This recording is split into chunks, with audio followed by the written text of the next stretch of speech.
สวัสดีครับพี่น้องวันนี้เขาเรียนอยู่วัดอุทิศสามัคคีอำเภอเมืองชัยภูมิ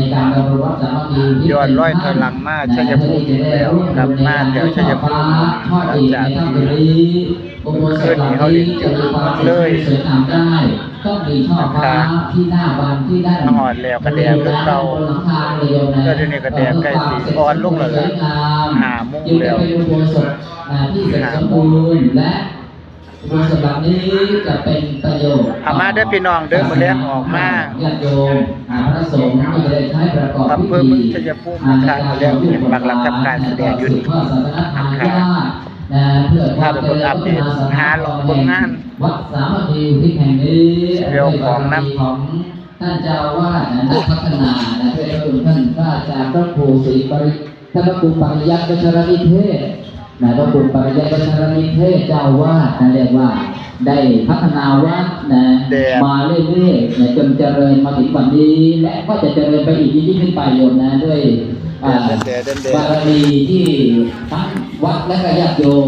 ร่วมด้วยช่วยกันเป็นรถบ้านเดียวหาของคนร่วมด้วยช่วยกันในวัดแห่งนี้มีญาติโยมมาร่วมกันเรียกว่ามีร่วมด้วยช่วยกัน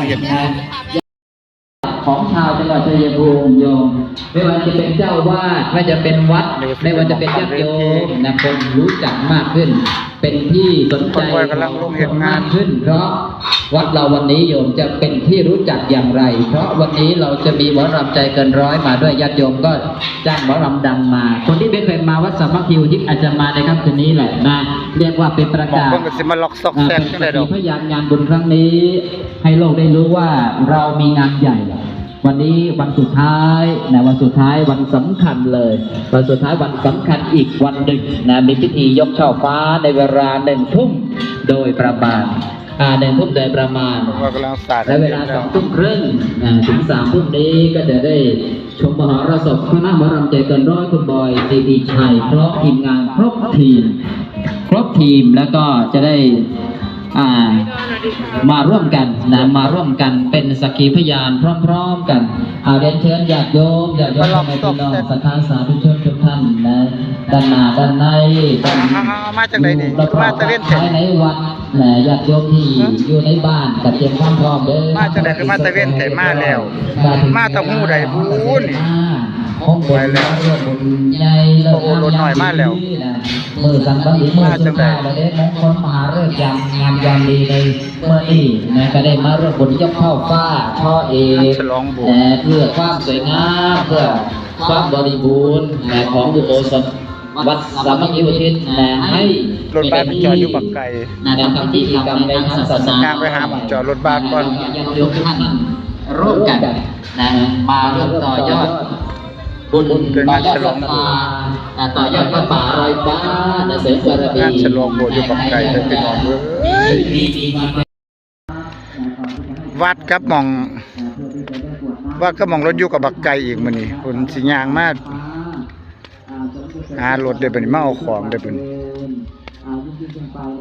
บักไก่พูนไก่หายไก่ขาเทพูดมองจอดรถโมทนาทุกท่านที่มาเป็นเนื้อนาบุญในรายการก็สิมาอาบน้ำผีมันแล้วเลยอาบน้ำอยู่รถภาคเช้าแล้วโยมภาคเช้าได้มีพิธีในภาคเช้าแล้วก็พูดมองจอดรถฮะใกล้แล้วนะเวลาขณะนี้เวลา4:50แดดจนว่าค่ำ4:57 นาทีได้มาร่วมบุญในการที่จะร่วมในงานผีมองจอดรถเป็นที่น่ายินดีอย่างยิ่งที่เราท่านเจ้าว่าแดดแดด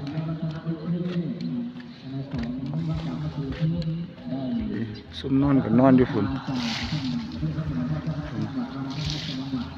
นอนมองได้มีห่มส่วนกับส่วนไป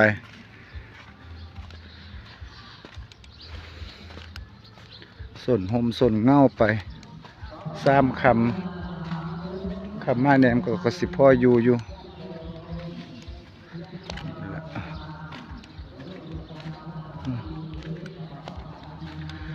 รถข่อยอยู่ใส่บัดนี้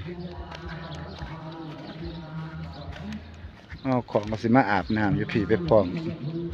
ต้องอาบน้ำไปพร้อมมันแล้วแดดแห้งแดดให้แดดขาดแดดคันได้แดด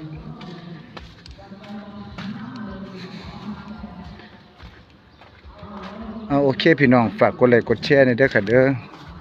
ฝากกดติดตามในมื้อแรงทีมงานใจเกินเลยฮ้อนเด่นอยู่พี่ละชัยภูมิค่ะโอเคนะคะ